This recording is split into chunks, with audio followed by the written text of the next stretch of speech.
નમસ્તે વિદ્યાર્થી મિત્રો। તો મારી યુટ્યુબ ચેનલમાં ફરી આપનું હાર્દિક સ્વાગત કરું છું। જો અમારા વિડીયો તમને પસંદ આવે તો અમારી યુટ્યુબ ચેનલને જરૂરથી લાઇક અને સબસ્ક્રાઈબ કરજો।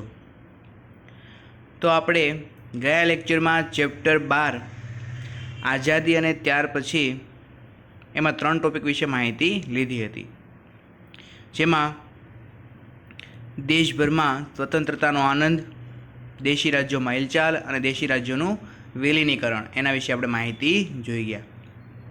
હવે આપણે જોવાનો છે નવો મુદ્દો છે ગાંધીજીની હત્યા। તો આઝાદી બાદ 1948માં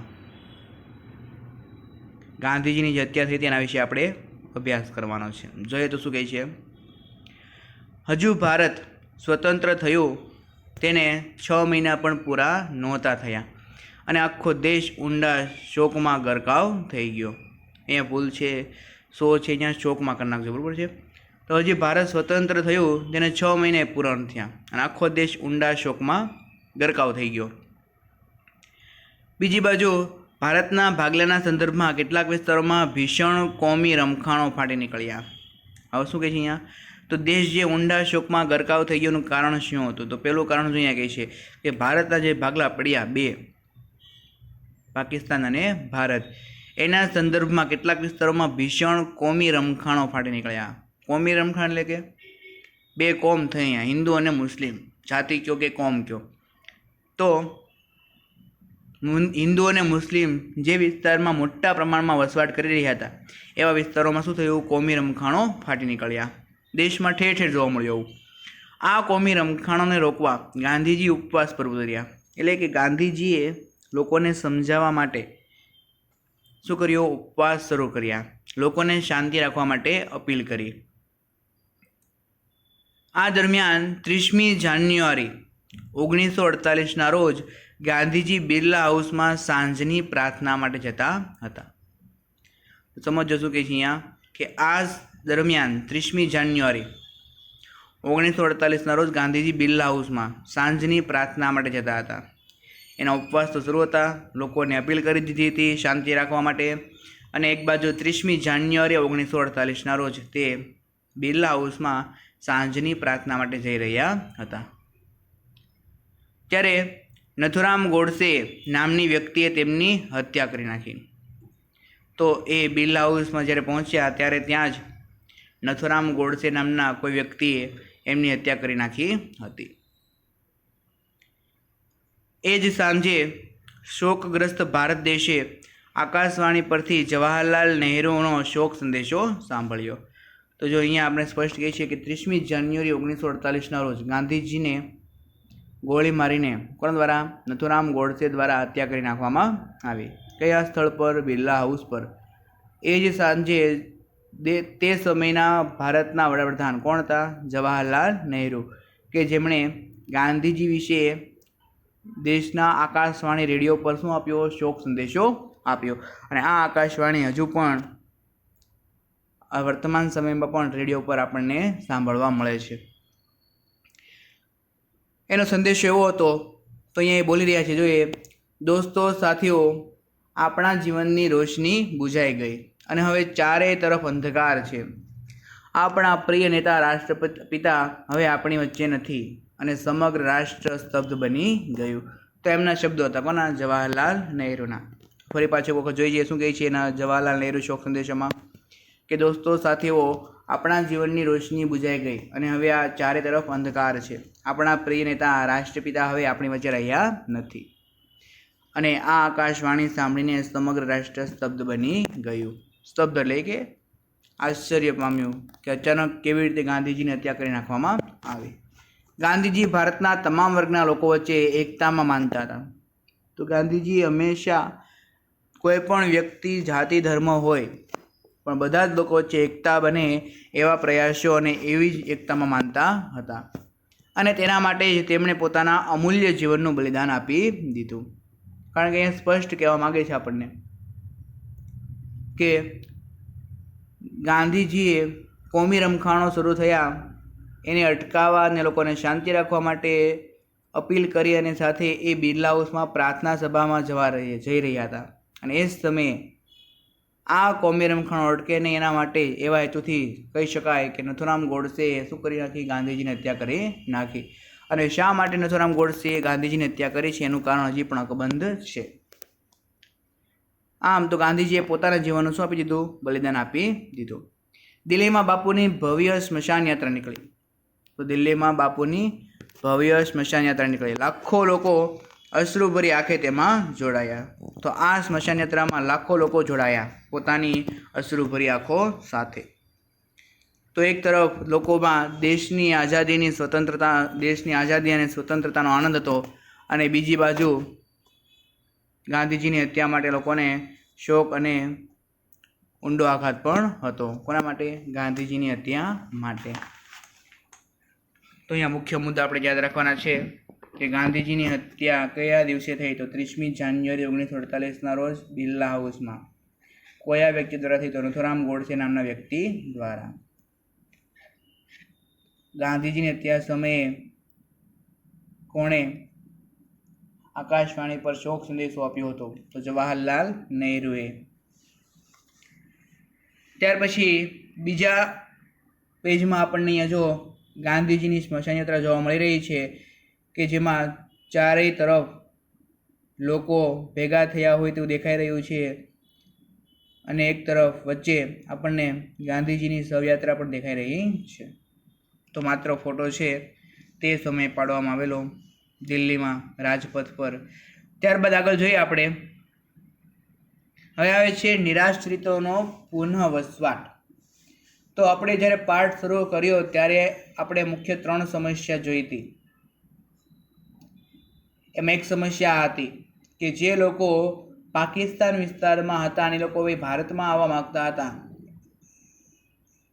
એવા નિરાશ્રિતોનો પુનઃ વસવાટ હવે શું કરવાનો? તો નક્કી કરવાનો હતો. એટલે કે લોકોને યોગ્ય વસવાટ રહેઠાણ મળી રહે તેવી વ્યવસ્થા ગોઠવવાની હતી. કારણ કે એક કામ પૂરું થઈ ગયું હતું. કયું કામ? દેશના ભાગલાનું કામ પતી ગયું હતું. બીજું કામ એ પણ પતી ગયું હતું. કયું કામ હતું એ? 562 દેશી રજવાડાઓને એક કરવાનું કામ. એ કામ પણ પતાવ્યું કોણે? સરદાર પટેલે. અને હવે ત્રીજું કામ બાકી હતું કે જે લોકો હવે પાકિસ્તાન તરફથી ભારત તરફ વળી રહ્યા હતા એવા લોકો માટે ચોક્કસ આયોજન ગોઠવવું. શેના માટે? એ લોકોને રહેઠાણ મળી રહે, ખોરાક મળી રહે તેવી વ્યવસ્થા કરવા માટે. તો એ સમજાવે છે. જોઈએ, લાખો લોકો પાકિસ્તાનથી ભારત આવ્યા હતા. તેમના વસવાટ અને તેમની રોજગારી એટલે કે તેમને કામ મળે એ વિકટ જવાબદારી પણ ભારત સરકારે ખૂબ જ પુણ્યથી શું કરી લીધી? નિભાવી લીધી. કારણ કે સામાન્ય વાત છે, બે દેશના ભાગલા પડ્યા છે તો જે લોકો જે દેશ સાથે જોડાવા માંગતા હતા તે સાથે જોડાઈ ગયા હતા, અને પાકિસ્તાનમાંથી પણ ઘણા બધા લોકો ભારતમાં આવ્યા હતા. તો ભારત સરકારે શું કરવું પડશે? એમનો સ્વીકાર કરવો પડશે. શા માટે? કારણ કે પહેલાં બધા એક જ દેશના લોકો હતા. કયા દેશના? હિન્દુસ્તાન દેશના. જેથી ભારત સરકારે આ વિસ્તારમાંથી આવેલા લોકોને પણ ખૂબ જ સારી રીતે એ લોકોને રહેઠાણ મળી રહે, તેમની રોજગારી મળી રહે તે વિકટ જવાબદારીઓ શું કરી લીધી? સ્વીકારી લીધી. તમામ લોકોને શક્ય એટલી વધુ સગવડો આપવામાં આવી. તો જેટલા પણ લોકો હતા બધા લોકોને વધુમાં વધુ સારી સગવડો મળે એવી વ્યવસ્થા ગોઠવી આપવામાં આવી. વિશાળ શરણાર્થી શિબિરો ખોલવામાં આવી. શરણાર્થી શિબિરો એટલે કે સામાન્ય ભાષામાં કેવું હોય તો મોટી સંખ્યામાં લોકો એક સાથે રહી શકે એવી વ્યવસ્થા ગોઠવવામાં આવી કે જ્યાં સુધી એમનો યોગ્ય વસવાટ નક્કી ન થાય ત્યાં સુધી. તેમને માત્ર ખોરાક અને રહેઠાણ જ નહીં પરંતુ પ્રેમ અને લાગણીની પણ જરૂર હતી. તો જો એ સામાન્ય વાત છે કે કોઈ પણ માણસ હોય એને માત્ર ખોરાક અને રહેઠાણ મળી રહે એવું ક્યારેય બની શકે નહીં. એને સાથે સાથે પોતાના પ્રેમ અને લાગણીની પણ શું હોય છે? જરૂર હોય છે. તો લોકોએ અને સંસ્થાઓએ સૌને સહકાર આપ્યો. તો એક બાજુ એ લોકોને રહેઠાણ અને ખોરાક તો મળવો જ જોતો હતો, બીજી બાજુ એ લોકો પાકિસ્તાન વિસ્તાર તરફથી ભારતમાં આવ્યા હતા તો એ લોકો ડરેલા હતા. સામાન્ય રીતે કહી શકાય. આપણે પણ અહીંથી કોઈ બીજા વિસ્તારમાં જઈએ તો આપણે થોડોક ડર અનુભવીએ. શા માટે? કારણ કે આખો નવો જ વિસ્તાર હોય. તો એની જેમ એવા લોકોને પણ ખૂબ જ પ્રેમ અને લાગણીથી એ લોકોની સાથે રહીને બધા લોકોને શું પૂરો પાડ્યો? સહકાર પૂરો પાડ્યો. એટલે કે માત્ર એવું કહી શકાય કે અહીંયા સંસ્થાઓ જ નહીં પણ ભારતના લોકો પણ આ લોકો સાથે એવા જોડાઈ ગયા કે જાણે બધા જ એક સરખા અને એક પરિવારના લોકો છે. બીજી બાજુ આમ તમામ નિરાશ્રિતો બધા જ સાથે ભળી ગયા. તેમણે પોતાની નવી જિંદગીની શરૂઆત કરી.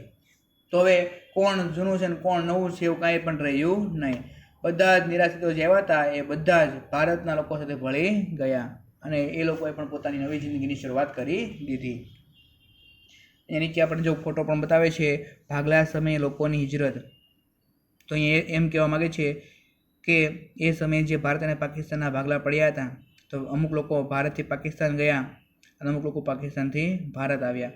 તો આવી રીતે બળદગાડાનો ઉપયોગ કરીને પોતાની ઘર વખરીનો સામાન લઈને એ લોકો પોતપોતાના દેશમાં નીકળી પડ્યા હતા. તો અહીં આપણે ટૂંકું એવું સમજાવવા માગે છે કે નિરાશ્રિતનો પુનઃવસવાટ અને રોજગારીના જે પ્રશ્નો હતા એ પણ ટૂંક સમયમાં શું કરી દીધા. મુશ્કેલી હતી તે બધી જ મુશ્કેલીનું બધી જ મુશ્કેલીઓનું યોગ્ય રીતે નિરાકરણ લાવી આપવામાં આવ્યું. કોના દ્વારા? ભારતના લોકો અને ભારતની સંસ્થાઓ દ્વારા. ત્યાર પછી આવે છે ભારતનું બંધારણ અને તેનો અમલ. તો આમ જોઈએ તો આ પહેલા સેમનો પાઠ હતો એમાં આપણે શીખી ગયા છીએ. તો પણ અહીંયા શીખીએ આપણે જોઈએ શું કહે છે. ઈસવીસન 1946માં બંધારણ સભાની રચના કરવામાં આવી. સૌથી પહેલાં તમને સમજી દો ભારતનું બંધારણ કોને કહેવાય. બંધારણ કોને કહેવાય એની વ્યાખ્યા પણ છે. તો કોઈ પણ દેશના શાસનને ચલાવવા માટે બનાવવામાં આવેલા કાયદાઓ અને નિયમોનો સમૂહ. કોઈપણ દેશના શાસનને ચલાવવા માટે બનાવવામાં આવેલા કાયદાઓ અને નિયમોનો સમૂહ જેને શું કહે છે? બંધારણ કહે છે. તો આ બંધારણને તૈયાર કરવા માટે ઈસવીસન 1946માં એક બંધારણ સભાની શું કરવામાં આવી? રચના કરવામાં આવી. તેનું કામ સ્વતંત્ર ભારત માટે બંધારણ ઘડવાનું હતું. શું હતું? સ્વતંત્ર ભારત માટે બંધારણ ઘડવાનું. એટલે કે સમગ્ર દેશ એક કાયદા નિયમ પ્રમાણે ચાલે એ પ્રમાણે આ બંધારણ સભાનું કામ બંધારણ ઘડવાનું હતું. બંધારણ ઘડવાની પ્રક્રિયા ડિસેમ્બર 1949 સુધી ચાલી. જો સમજો અહીંયા. તો બંધારણ ઘડવાની પ્રક્રિયા ક્યાં સુધી ચાલી? ડિસેમ્બર 1949 સુધી ચાલી. આ સમય દરમિયાન તેના દરેક મુસદ્દા એટલે કે મુદ્દાના એક એક ભાગ ઉપર લાંબી ચર્ચાઓ થઈ. કોની વચ્ચે? ભારતના જે મુખ્ય નેતાઓ અને તજજ્ઞો અને વિશેષજ્ઞો હતા એમની વચ્ચે. એટલે કે જે લોકો કાયદાના જાણકાર હતા એવા બધા લોકો સાથે મળીને ખૂબ જ લાંબી ચર્ચાઓ કરી. શેના માટે? ભારતનું બંધારણ તૈયાર કરવા માટે. તો બંધારણ સભાની રચના થઈ 1946માં. ત્યારબાદ આ તમામ કાર્યવાહી 9 ડિસેમ્બર 1949 સુધી ચાલી. તે માટે 11 જેટલા સત્ર યોજાયા. જો તે માટેના 11 જેટલા સત્ર યોજાયા અને જેમાં 166 દિવસ બેઠકો થઈ. તો આ સત્ર શું છે?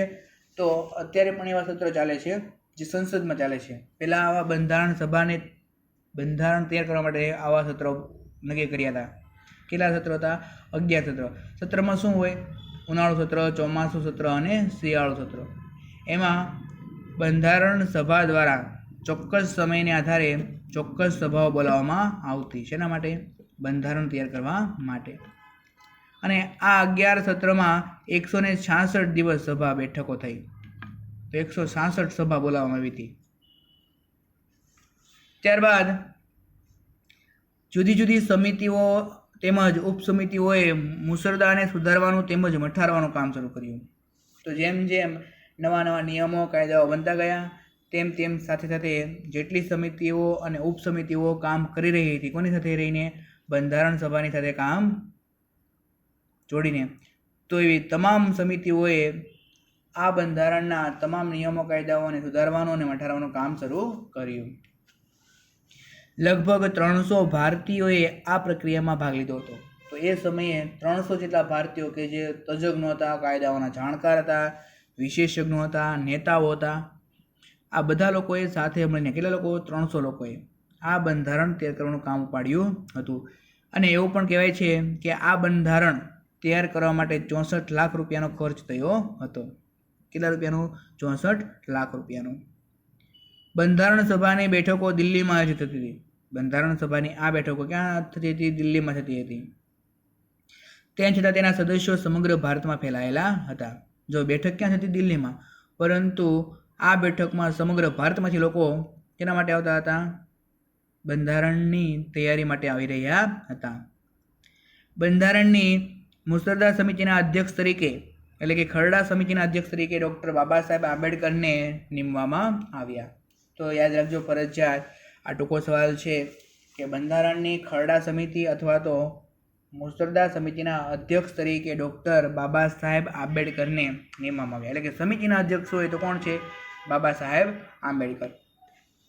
અને બંધારણ સભાના પ્રમુખ તરીકે જો કોઈ હોય તો કોણ છે? ડૉક્ટર રાજેન્દ્ર પ્રસાદ, એટલે કે તે સમયના રાષ્ટ્રપતિ અથવા તો રાષ્ટ્ર પ્રમુખ. તો બે વ્યક્તિ થયા. બંધારણ સભાની સમિતિના અધ્યક્ષ તરીકે કોણ છે? બાબા સાહેબ આંબેડકર. અને બંધારણ સભાના પ્રમુખ તરીકે કોણ હતા? ડૉક્ટર રાજેન્દ્ર પ્રસાદને ચૂંટવામાં આવ્યા હતા. બંધારણ તૈયાર થતાં બંધારણ સભાએ તેને પસાર કર્યું. બંધારણ તૈયાર થતાં બંધારણ સભાએ શું કર્યું? તેને પસાર કર્યું.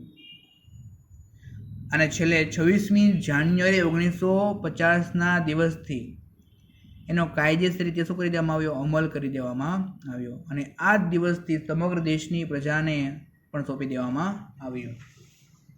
એટલા જ માટે આપણે 26મી જાન્યુઆરીને સ્વતંત્રતા દિવસ તરીકે ઉજવીએ છીએ કે તે દિવસથી કાયદેસર આપણને બંધારણ મળ્યું છે એટલા માટે.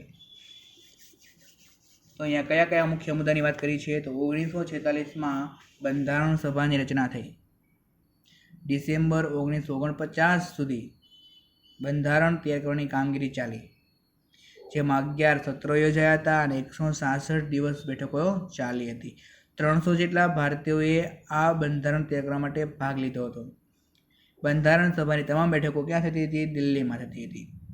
બંધારણ સભાની મુસદ્દા સમિતિના અધ્યક્ષ કોણ હતા? ડૉક્ટર બાબા સાહેબ આંબેડકર.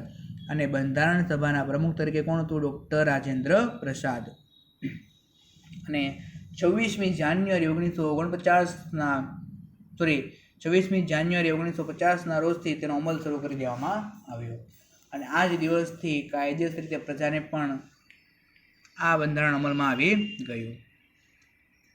તો અહીંયા આપણને મુખ્ય ફોટાઓ આપેલા છે. પહેલો ફોટો છે ડૉક્ટર બાબા સાહેબ આંબેડકરનો, જેનો હમણાં જ જન્મદિવસ ગયો 14મી એપ્રિલ. ત્યાર પછી છે ચક્રવર્તી રાજગોપાલાચારી, કે જે માઉન્ટ બેટન પછીના પ્રથમ ભારતીય ગવર્નર હતા. જ્યારે દેશ આઝાદ થયો ત્યારે પહેલા ગવર્નર કોણ હતા? આપણા અંગ્રેજ હતા. કોણ? Mountbatten. ત્યાર પછી એમને નિવૃત્તિ લીધી અને ત્યાર પછી ભારતના પ્રથમ ગવર્નર તરીકે ભારતીય બન્યા હોય તો કોણ હતા? ચક્રવર્તી રાજગોપાલાચારી. અને ડૉક્ટર રાજેન્દ્ર પ્રસાદ, કે જે આપણા પ્રથમ રાષ્ટ્રપતિ હતા.